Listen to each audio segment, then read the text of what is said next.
Welcome to Shalina's Hub, where all things are considered that are of love, beauty, faith, hope, charity, and most importantly, faith.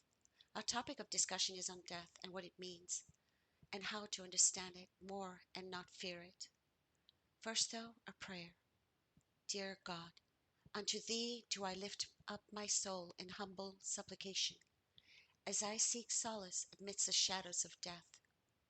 Dear God, in the twilight of life, grant me the serenity to face the unknown with courage and humility, knowing that my soul's journey does not end with the fading of this earthly form, but rather continues in the eternal embrace of Thy divine presence.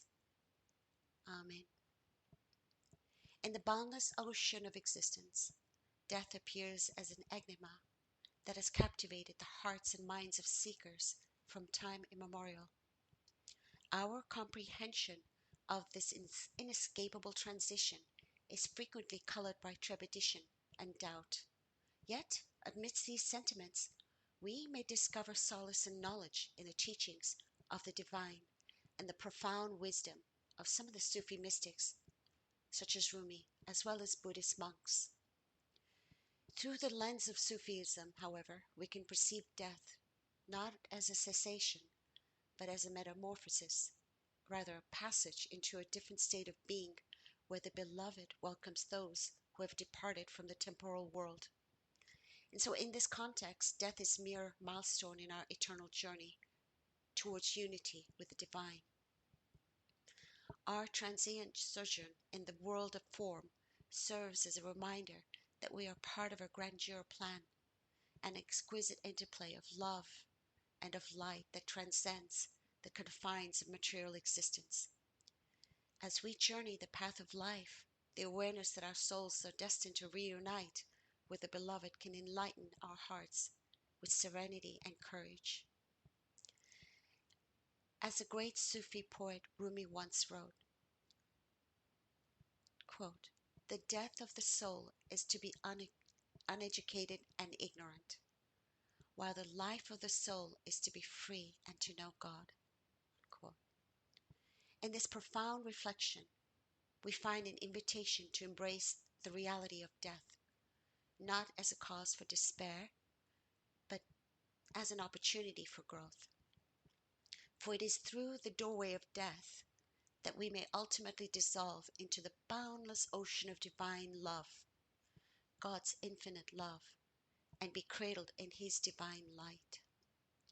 So let's strive to live with open hearts, fully engaged in the present moment, cultivating compassion and wisdom in our daily interactions.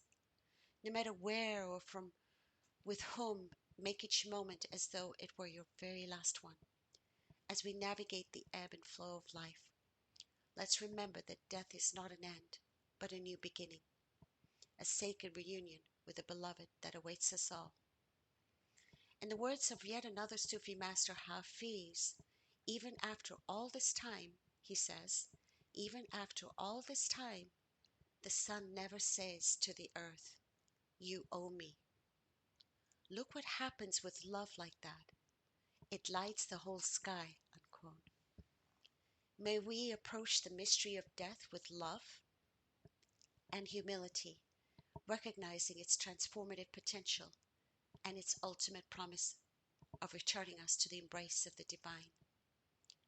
Here are some profound quotes by some of the Sufi masters that I often reflect upon.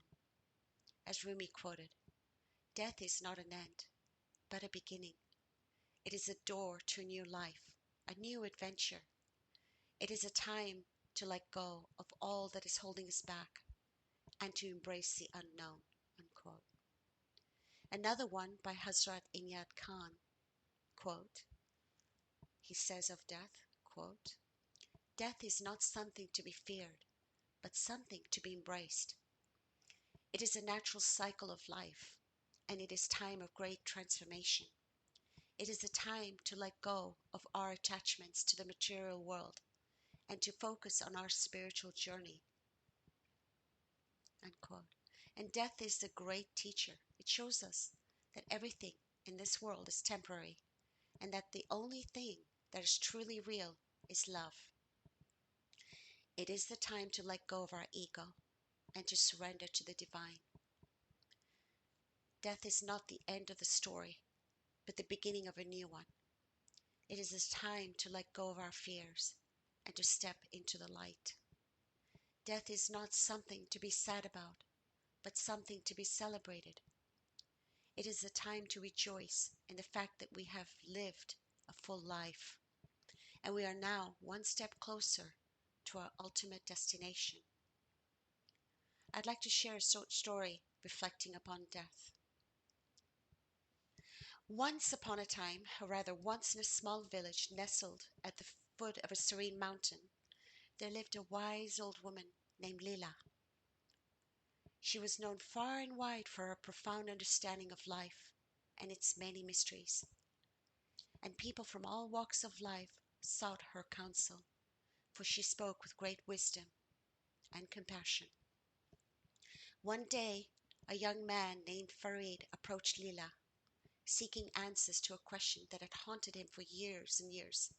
So he asked Lila, "Tell me, wise Lila, why must we all die? What is the purpose of it, and what purpose does it serve in the grand scheme of life?" And Lila, sensing the depth of Farid's question, she led him to a nearby forest, where the vibrant foliage whispered in the wind. They walked in silence until they reached a clearing, where a very small tree, its leaves a brilliant shade of gold, stood amidst a sea of green. Lila gestured toward the tree and said, "Observe this, young Farid, the beauty of this golden tree amidst the vibrant forest." Farid gazed at the tree, marveling at the contrast between its golden leaves and the surrounding greenery. "It is beautiful," he agreed. "Now, imagine," Lila continued, "imagine, imagine if this tree were to live forever, never shedding its leaves or making way for new growth. Soon the entire forest would become monotonous, losing the very beauty that drew your eye to the golden tree, would it not?" And Farid contemplated upon Lila's words, his heart beginning to understand the lesson she was imparting. And he said, "Death, then," he ventured, "is a natural part of life's cycle, allowing for the renewal and growth that makes life so rich and varied." And Lila smiled, her eyes twinkling with wisdom. "Yes, young Farid, just as the golden tree makes way for life, so too must we embrace the cycle of death and rebirth. Each passing moment, each changing season, and each life that comes to an end are part of a grand design that weaves together the intricate tapestry of existence." Farid then bowed his head, grateful for the insight Lila had shared, and from that day forward he carried the lesson of the golden tree in his heart, no longer fearing death, but embracing it as a natural part of ever-changing dance of life.